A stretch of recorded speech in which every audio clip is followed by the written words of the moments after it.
গরুটায় জিতছেন। পাশের বাড়ির গরুটা আমাদের গরুটা থেকে একটু ছোট, কিংবা গরুটাতে ভালো মাংস হবে। ঈদুল আজহার আগের কয়দিন এমন আত্মতৃপ্তির বার্তা এবং অসম প্রতিযোগিতার চর্চা খুব স্বাভাবিক বিষয় হয়ে দাঁড়িয়েছে আমাদের সমাজে। কিন্তু ইসলাম ধর্মে কোরবানির প্রকৃত মাহাত্ম্য কি? আদৌ এমন বার্তা দেয়? বিস্তারিত জানাবেন সহকর্মী ফারহানা নাসিম। স্যান্ডেলিনা সো, রূপচর্চায় আভিজাত্য। যে মাহাত্ম্য, যে ভাব গাম্ভীর্যতাপূর্ণ একটি উৎসব হওয়ার কথা ছিল, সেই উৎসব আমরা পরিণত করেছি প্রতিযোগিতার। ভাই, গরুর দাম কত? জিতছেন তো। আপনাদের গরুর চেয়ে আমাদের গরুটা বেশি বড়, অথবা এই গরুতে মাংস বেশি হবে, কিংবা গরুটার বংশ ভালো, খেতে স্বাদ হবে। কোরবানি ঈদের সময় এমন আমিত্ববোধ বা অসম প্রতিযোগিতার বহিঃপ্রকাশ দেখা যায় হরহামেশাই। জিজ্ঞাসা করলে না বললেও মনে করে যে ব্যাটাগিরি করতেছে, গরুর দাম বলতেছে না।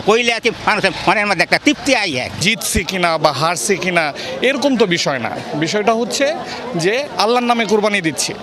ইসলাম ধর্মে ঈদুল আজহার বিধান অনুসারে বান্দার প্রিয় বস্তুকে আল্লাহর নামে কোরবানি দিতে হয়, যার মাধ্যমে বিসর্জন দেওয়া হয় মানুষের পশুত্ব, হিংসা, বিদ্বেষ আর লোভ লালসা।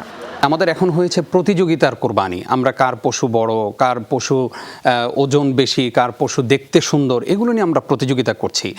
এটা দ্বারা যেটা হয় যে আপনার নিয়ত যদি, আপনার কারোর যদি নিয়তে গণ্ডগোল থাকে এবং আমরা যদি নিয়তকে খালেস করতে না পারি, পরিশুদ্ধ করতে না পারি, তাহলে কিন্তু আমার কোরবানিটাই বরবাদ হয়ে যাবে। বংশমর্যাদার এই বিষয়টা ইসলামের সাথে মোটেও যায় না।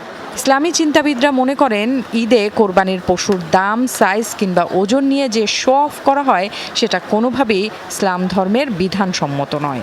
কোটি টাকা দিয়ে উনি চাইলে 100টা গরু কিন্তু কোরবানি দিতে পারতেন, এবং এর দ্বারা আমাদের সমাজে যে গোশতের যে অভাব, গরিব দুঃখী মানুষ, অসহায় মানুষের কাছে গোশত পৌঁছানোর আমিষের যে অভাব, সেই অভাবটা কিন্তু আমরা পূর্ণ করতে পারতাম। যদিও অনেকেই নিজের অজান্তে কিংবা সামাজিক প্রথার অংশ হিসেবেই এই ধরনের আমিত্ব চর্চা করেন।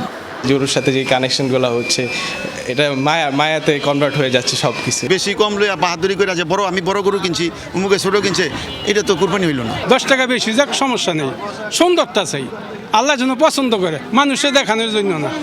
শো অফের উদ্দেশ্যে কোরবানির পশু নিয়ে সামাজিক যোগাযোগ মাধ্যমে পোস্ট দেয়াকে সামাজিক ও ধর্মীয় চেতনার পরিপন্থী মনে করেন এই চিন্তাবিদ। পশুগুলোকে জোরে জোরে মারছে, পাশাপাশি তাদের উপরে ওঠার চেষ্টা করছে, নিজের বাচ্চাকে গরুর উপরে উঠিয়ে বসিয়ে ছবি তোলার চেষ্টা করা হচ্ছে। এগুলো অত্যন্ত অমানবিক আচরণ।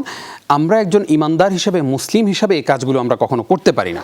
কোরবানির প্রকৃত মাহাত্ম্যকে ধারণ করে মানুষ যখন আল্লাহর দরবারে কোরবানি করবেন, তখন ইসলাম ধর্মের শান্তির বার্তা পৌঁছে যাবে সমাজের প্রতিটি স্তরে।